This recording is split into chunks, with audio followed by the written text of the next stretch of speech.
Hi, WykD here. I've been asked to make a video covering recognizing good raw jute, the different properties of jute, and conditioning and dyeing of jute.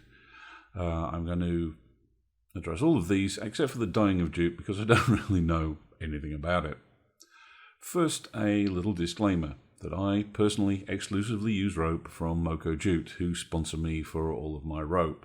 So yeah, I'm probably going to keep on recommending them because they make fabulous stuff and they make exactly the rope that I want, exactly to my specifications. So I've got to admit there's a certain prejudice in their favour. Okay, with that said, I'll get on with the point of the video. This is some raw jute as I get it. You can buy rope treated, but personally I like to treat rope myself.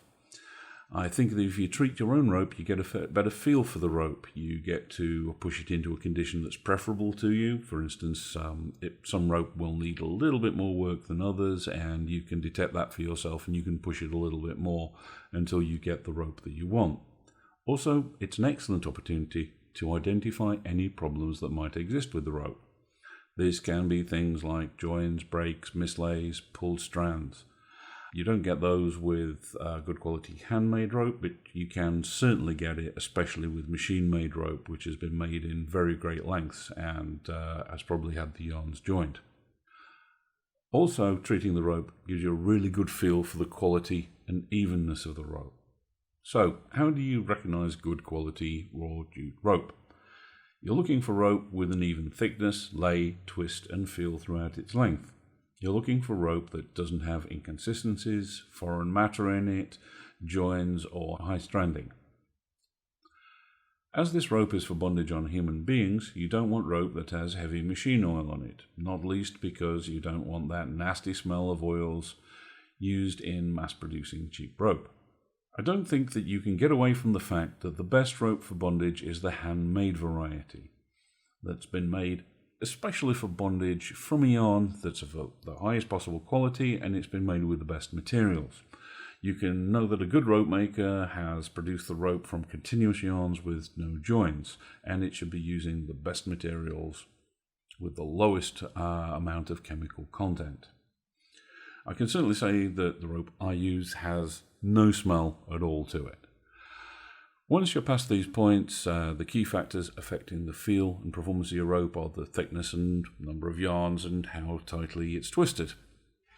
I just want to say that I'm not a rope maker myself, and I apologise if I don't get some of the technical terms here right. Rope comes in two basic kinds, double and single lay.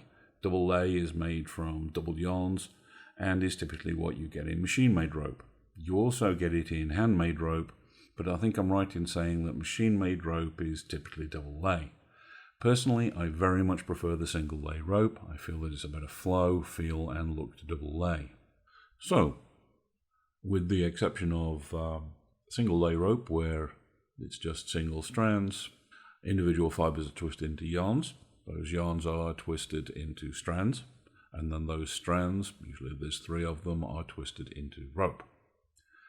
The next, and all other things being equal, most important factor in determining the feel and characteristics of rope is, of course, how tightly that rope is twisted. Tightly twisted rope, which again is typical of machine-made rope, will last longer. And this is why machine-made rope is made this way. But it is, in my opinion, not so good for bondage. It's not as fast, it's not as free-flowing, it's not as easy to tie with, and it does not hold knots and frictions as well. While it's better to tie with more loosely made single lay rope, I have to say it doesn't last as long. And this is a trade-off that you have to make a decision about for yourself. What's most important, the best rope or the longest life? So, to round all that up, the best rope is handmade. It has no joins in it, it's even, it's well laid, it's not too tight, and it's not too loosely made. What's just right on the tightness of the rope is going to vary from person to person, and it's a preference that you will arrive at and begin to understand with experience. This brings us to the question of cost. Unavoidably, the best handmade rope is going to be more expensive than mass-produced machine-made rope. Treating your own rope has the bonus feature of keeping your rope costs down, as you won't be paying for someone else to do the treatment for you, as well as for the new raw rope itself, and I recommend treating your own rope also for the reasons that I stated earlier. This seems like a good moment to mention that there are tutorials showing how I treat rope here on my channel and on my website, and there's a link on screen and in the box below the video. I hope this has been useful to you and helps you to select the rope that's right for you. And if you've liked this video, please share and subscribe. Thank you for watching.